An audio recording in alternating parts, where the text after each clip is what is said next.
Congolais doivent ouvrir les yeux que nous ne sommes pas en face d'amis, nous ne sommes pas en face des gens qui sont venus nous regarder pour voir comment nous sommes beaux. Cessez de tomber dans les pièges. Les trous sont déjà creusés, on vient, on se jette dedans. Et les appâts sont là. Tshisekedi, c'était un appât.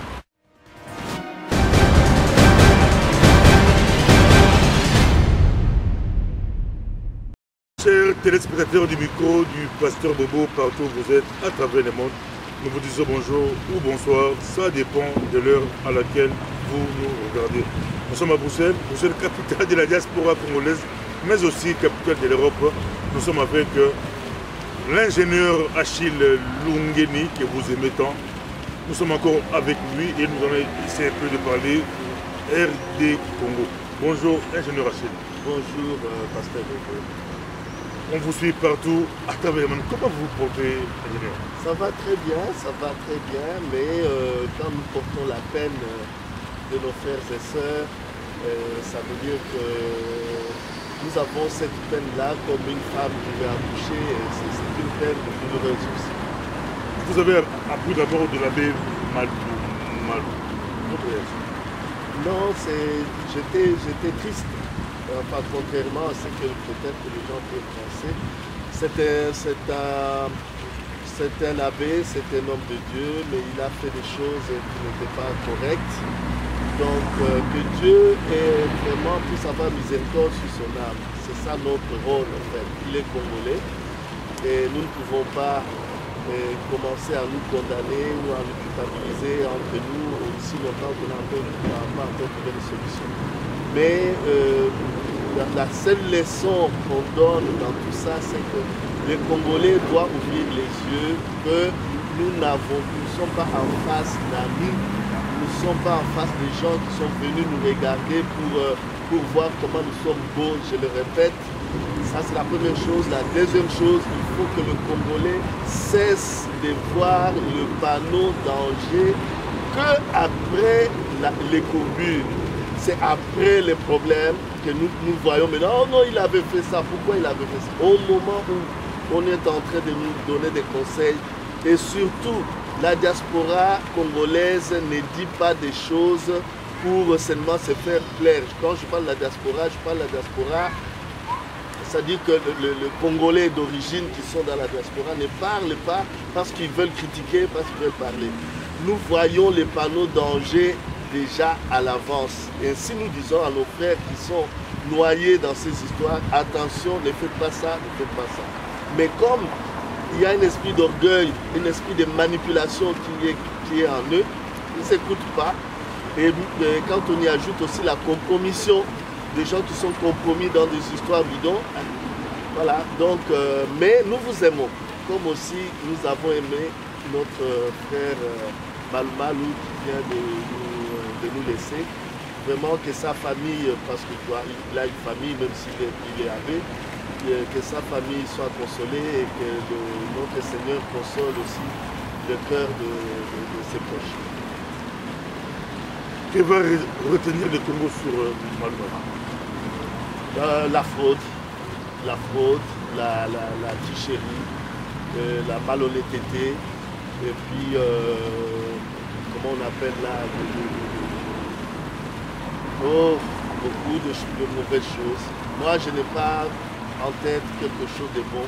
C'est des gens qui portent le costume, enfin, ils se font passer pour des agneaux, mais ce sont des lions formés, des lions domptés, en fait, par des gens. Est-ce qu'il avait le choix? Parce qu'on voit 2006, il est dans un char pour aller annoncer la victoire de Kabila sur Jean-Pierre Bemba. Dans un char accompagné par l'ONU. Est-ce qu'il avait le choix? Il avait le choix parce qu'il est une personne. Mais non, mieux vaut mourir dans ce char-là avec la vérité que mourir maintenant par c'est pas dans quelle position il est mort, mais mourir maintenant, mais avec des charges des autres personnes, les mensonges des autres personnes. Mieux vaut mourir dans un char avec la vérité, vous pouvez démissionner. Qui dit qu'il n'y a pas de choix? Toute personne a un choix. Même Dieu nous a même donné le choix. dit choisissez entre la vie et la mort, choisissez. C'est la volonté et le choix de la personne. Et là, toute personne a un choix à faire. Même aujourd'hui, je ne peux pas aller un peu en détail, même aujourd'hui, ceux qui se réunissent à gauche, à droite, ceux qui font des fronts, des trucs comme ça, on va peut-être en revenir. Mais ils ont un choix, ils ont le choix. Ceux qui sont au Parlement, ils ont un choix de quitter ce Parlement. Il ne faut pas qu'ils puissent mentir le peuple congolais. Ceux qui travaillent avec les tueurs, ceux qui sont dans l'armée, ils ont un choix. Vous avez un choix. Vous avez un choix. Et sachez bien que ce choix, c'est Dieu qui vous le donne. Et même la volonté, le pouvoir de décider, c'est Dieu qui nous le donne. Donc il ne faut pas mentir. Il ne faut pas mentir, aller se mettre dans des compromissions, accompagner des gens pour aller tuer, aller tricher, aller voler, aller violer, aller frauder, et puis après se faire corrompre, et puis après on dit, bon, on n'avait pas de choix. Non, il y a un choix. Il y a un choix, on le suit partout à travers le monde. Abbé Malumalu était Abbé Béni Butembo. Vous avez parlé de Béni. Aujourd'hui, êtes-vous satisfait? Qu'est-ce qu'il fallait faire? Qu'est-ce qui n'a pas été fait par rapport au massacre, si on peut appeler massacre, tuerie ou massacre de Béni? Bon, il y a dans ces histoires, moi je suis en train de voir dans l'exécutif, dans l'organisation de la chose. Ces gens-là qui sont dans le village, avant, quand les chefs coutumiers avaient le pouvoir, ils réglaient le problème et il n'y avait pas ce genre de choses. Alors quand je parle du chef coutumier, c'est là où viennent les gens comme les Maïmaï. Voyez. Alors c'est là où vient le peuple, des peuples comme les Bapendé là. Personne ne peut aller emmerder un Mupende dans son village parce que les chefs coutumiers ont encore le pouvoir de leur terre et de leur peuple. Personne ne peut aller tuer chez les Ngwaka, chez les Ngwandi, personne. Tous ces peuples-là, c'est pourquoi on les appelait des enfin, il a affirmé le retour. Mais à l'Est, ce qu'il y a eu, c'est quoi? On a affaibli l'autorité de l'Est. Le pouvoir coutumier n'existait pas. Et maintenant, l'ennemi vient s'infiltrer après avoir remplacé ou nommé des chefs coutumiers. Nulle part dans nos coutumes, on nomme un chef coutumier. Et eux, ils nomment les chefs coutumiers. Alors maintenant, le pouvoir affaibli, c'est le pouvoir central qui dit que voilà. Et puis c'est une région au trouble. Ça veut dire que la vigilance du gouvernement central et du président, le chef suprême de l'armée, la vigilance allait être placée là-bas. Mais qu'est-ce qu'ils font? Ils font semblant pour qu'ils parlent même de tueries. Il faut que la communauté internationale commence à menacer par comment on appelle là, des procès sur le droit de l'homme, des justice, etc. C'est à ce moment-là que vous voyez parler. Il faut que pour qu'il parle, il faut que la diaspora puisse se mettre debout et crier.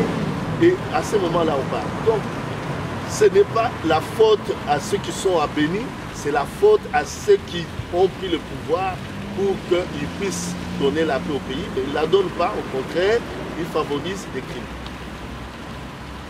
La semaine prochaine, à Bruxelles, il se projette une réunion autour de Tshisekedi. C'est l'UDPS qui convoque. Il y a le G7, la dynamique, il y a Moïse Katumbi. Les gens vont se retrouver pour profiler des stratégies. Si on vous invite, d'abord, votre réaction par rapport à cela, c'est quand même une bonne chose, se rassembler autour d'un leader qui Tshisekedi pour voir des stratégies en face. Bon, vous savez comment, c'est ça ce que je demande au Congo. Cessez de tomber dans les pièges. Les trous sont déjà creusés, on vient, on se jette dedans. Et les appâts sont là. Tshisekedi, c'est un appât. Vous voyez, comme tant d'autres. Parce que vous parlez de lui, c'est pourquoi je parle de lui. Moi, je ne parle pas de personne. Je parle de lui. Vous avez parlé autour de l'UDPS. L'UDPS n'est pas la République démocratique du Congo. Comment les gens ne peuvent pas réfléchir? L'UDPS n'est pas la République démocratique du Congo. Tshisekedi, nous l'avons élu. Mais il a laissé passer les choses. Il n'a jamais dit aux Congolais pourquoi il a laissé passer les choses. Tu vois? Bon, c'est bien que les Congolais se rassemblent. Mais le cadre, moi je dis, le cadre devient douteux. Les gens, vous avez parlé du choix, c'est un grand mot. Les gens préfèrent parler des dialogues, consultations, autour d'eux, de choses comme ça. Il y a même un nouveau mot que j'ai vu sur Twitter. Mais les gens ne veulent pas parler de leur responsabilité dans des choses que le peuple leur confie. Des réunions comme ça, c'est bien. Mais dans les réunions, ce qui se traite, il faut que ça soit quelque chose qui va rassembler les autres Congolais. Parce que ça, Tshisekedi ne représente pas toute la République. Pourquoi vous dites qu'il est à part? Comment? Expliquez-vous. Il est à part. Il est là-bas. Ça veut dire que le pouvoir fait des réunions avec Tshisekedi et Tshisekedi vient pour venir amener les Congolais. Et ce que lui il fait avec le pouvoir, on ne le sait pas. On ne sait pas. Tout ce que vous voyez ici, c'est du faux. Alors, je disais que ce qu'il fait, la réunion là, c'est bien. Mais ce qui se dit dedans doit être des choses qui viennent du peuple congolais. Le peuple congolais n'a pas mandaté quelqu'un pour aller faire une réunion de ce genre. C'est pourquoi je disais l'autre fois que les politiciens congolais doivent avoir l'humilité de se faire rassembler par les hommes d'État. J'ai dit avoir l'humilité de se faire rassembler par les hommes d'État. Ce sont les hommes d'État aujourd'hui qui vont leur donner de la valeur. Et ces hommes d'État, nous les voyons petit à petit surgir. Il y a le docteur Mukwege, il y a le docteur Tshilombo Mukumba, il y a notre frère, j'ai oublié son nom, qui est aux États-Unis, qui est au Canada, j'ai oublié son nom, j'en reviendrai. Il y a d'autres qui sont là. Et dans l'élite congolaise, il y a des gens ici et au pays, dans l'élite congolaise, qui peuvent rassembler ces politiciens-là. Chacun a son plan, chacun a son rôle, chacun a son petit monde. Et ça ne marchera jamais pour nous mettre ensemble et reprendre ce pays-là. Il faut qu'ils puissent être francs qu'ils ont échoué. Et maintenant, en tant que Congolais, personne ne sera rejeté. Que ces gens-là se mettent ensemble et qu'on laisse les hommes d'État les remettre ensemble, faire la transition et puis après relancer maintenant la politique, après avoir fait la réforme politique. Ils oublient qu'ils sont dans un monde où il y a plus de 500 partis politiques, ça veut dire qu'il y a plus de 1000 leaders. Parce que si on peut voir au moins leadership, dans le leadership, il y a un leader et puis un adjoint ou même quelqu'un qui peut être là comme conseiller, mais c'est un leader quand même. Alors, si on doit dans un pays aller appliquer le modèle de leadership de au moins 2000 personnes qui se disent leaders aujourd'hui, c'est la catastrophe. La catastrophe. Alors, maintenant, c'est que nous disons ceci. Il y a ce piège-là. Et il faut que le politicien congolais, même s'il passe à la télé, il a l'argent, enfin pour la plupart ils l'ont reçu dans un parlement où ils étaient nommés, si il a l'argent, ayez l'humilité à ce que les hommes d'État vous rassemblent ou nous rassemblent pour que nous puissions parler de notre pays. Nous allons mettre sur table tous les problèmes sans discussion, mais vous êtes des Congolais, il ne faut pas avoir peur. Mais pour terminer, on se pose la fin pour terminer, pour parler de la transition. Il y a des tractations, des négociations, on ne sait pas. D'autres disent avec Kabila, c'est la majorité, l'opposition c'est sans Kabila. Je rappelle encore que l'ingénieur Achille est parmi les premiers hommes politiques congolais ou technocrates congolais qui a osé parler de la transition il y a plus de 2 ans. Aujourd'hui, c'est comment voyez-vous l'avenir dans 6 mois? Voilà. Il y a 2 points. Je vais parler des élections et de comment votre transition va se mettre en place. Exactement. Voilà. Vous voyez par exemple les réunions de Bruxelles ici. ces gens-là qui vont se réunir ici, est-ce qu'ils ont au moins pensé que dans cette réunion, qu'on puisse appeler les gens qui peuvent être neutres, dont les hommes d'État, je viens de citer, même s'ils sont observateurs. C'est là où commencent les choses. Mais vous êtes très compliqué, vous les hommes politiques congolais, les hommes politiques, ou les intellos congolais. Oui. Même si on vous appelait vous, ingénieur Achille, vous venez participer, vous allez décliner cette invitation. Mais maintenant, vous demandez qu'il puisse encore vous inviter. Non, je décline cette invitation. Pourquoi? Parce que nous devons aller vers un rassemblement. Si l'invitation m'est donnée et que je sais que dans cette invitation, il y a le docteur Mukwege, il y a le docteur Tshibari Mputa, il y a des gens qui ont lutté pour les droits de l'homme, il y a la société civile neutre, et des gens comme ça, j'irai dans cette réunion-là. Mais si on me tire, moi, tout seul à côté, je n'irai pas.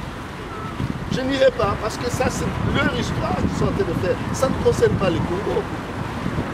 Alors, ils savent bien que c'est ça la démarche qu'il faut commencer. Il faut qu'on commence par là. Écoutez au moins les autres qui sont partis dans tous les points. Ils sont là en train d'aller au Parlement et d'aller bouffer l'argent gratuitement. Mais pourquoi ils n'écoutent pas les Congolais? Pourquoi ils n'écoutent pas le peuple congolais dont je parle? Certains sont même menacés jour et nuit pour avoir soutenu la cause congolaise. Pourquoi ils ne les écoutent pas? Ça veut dire qu'ils sont là pour arranger les choses. Comment on va encore attraper la population pour que la population meure et que nous, on sorte comme des leaders? Quel est ce leadership qu'on reçoit, qu'on veut propulser par le sang de ses propres compatriotes et par la compromission et par la corruption? La transition, ça va se matérialiser comment? Ça sera comment? La transition, je t'ai dit que la charte, notre charte est là. La charte ici n'est pas faite pour moi. C'est votre charte à vous? Non, non. On ne l'a pas, elle n'est pas faite. C'est un groupe de l'élite congolaise qui s'est réuni pour réfléchir. Dans 6 mois, c'est la fin du délai constitutionnel du président Kabila. Mais c'est ce que je suis en train de dire. Je t'explique. Ce n'est pas une charte à quelqu'un. En fait, c'est le brouillon. C'est le brouillon. C'est pourquoi j'ai dit qu'il faut que les politiciens... Vous parlez de charte, mais Kabila parle de l'article 70. Non, non, non, non. L'article 70, on parle de l'article 70 sans parler des autres articles. J'avais déjà expliqué ça. J'avais déjà expliqué. Si on dit, voilà, la notice est celle-ci, il faut prendre cet habit qui est sale, et puis le tremper d'abord dans l'eau froide, et puis prendre du savon, mettre dans un bassin, et puis prendre l'eau, mettre dans un bassin, prendre l'habit, le mettre dans un bassin pour secouer. Toi, tu n'as pas mis ni l'eau, ni le savon dans un bassin, tu prends l'habit, tu le mets dans un bassin, et puis tu dis, voilà, j'ai lavé l'habit. Merci beaucoup, ça a été un plaisir pour nous de vous avoir. On aura le temps de développer avec l'ingénieur Achille. Nous sommes presque à la fin. Nous sommes à la fin, on va vous laisser 1 minute pour terminer. Voilà. Nous sommes à la fin, notre temps est là. Ça a été un plaisir d'avoir l'ingénieur Achille. 1 minute, je vous laisse. Un petit mot par rapport à l'élection. J'ai dit ceci par rapport à l'élection. Il ne faut pas qu'on tombe dans le trou. Tous ces gens qui parlent d'élection, ils savent, ils ont déjà un plan commun avec ceux qui sont au pouvoir. Alors, il ne faut pas qu'on tombe dans un trou. On ne va pas dans une élection dans un pays où il y a aussi, les frontières sont complètement ouvertes, où il y a chaque jour des camions de personnes qui entrent, et ces gens qui entrent ont déjà des cartes d'électeurs qui sont fabriqués à l'extérieur, au moment où, à l'intérieur du pays, le Congolais lui-même d'origine n'a aucune pièce d'identité. Ça ne se fait jamais. Ça ne se fait jamais. Parce qu'avant de se présenter aux urnes, avant d'avoir la carte d'électeur, on doit présenter la carte d'identité. Mais là, on vous amène une carte d'identité qui est fabriquée avec, peut-être, je ne sais pas comment, il faut faire attention, il y a un trou là-devant. C'est pourquoi nous disons ceci. Les élections ne se feront qu'après la transition, parce que la transition va s'occuper à identifier et à créer une base d'identité. Selon vous, sans Kabila. Sans Kabila, parlons pas de Kabila, parlons de ceux qui sont au pouvoir aujourd'hui. Je n'aime pas citer les noms des gens parce que quand tu cites le nom de quelqu'un, moi je vois ce qui se passe. Il n'y aura personne de ce gouvernement dans la transition. Non. Pourquoi on va le mettre dans la transition alors qu'ils ont tué Alors, tout ce qu'ils ont fait, Merci beaucoup. Papa Bobo, Merci beaucoup. tout ce qu'ils ont fait allait déjà valoir la prison ou la démission de tous ces gens. Merci. Merci. À la prochaine. Merci beaucoup. Merci, pasteur.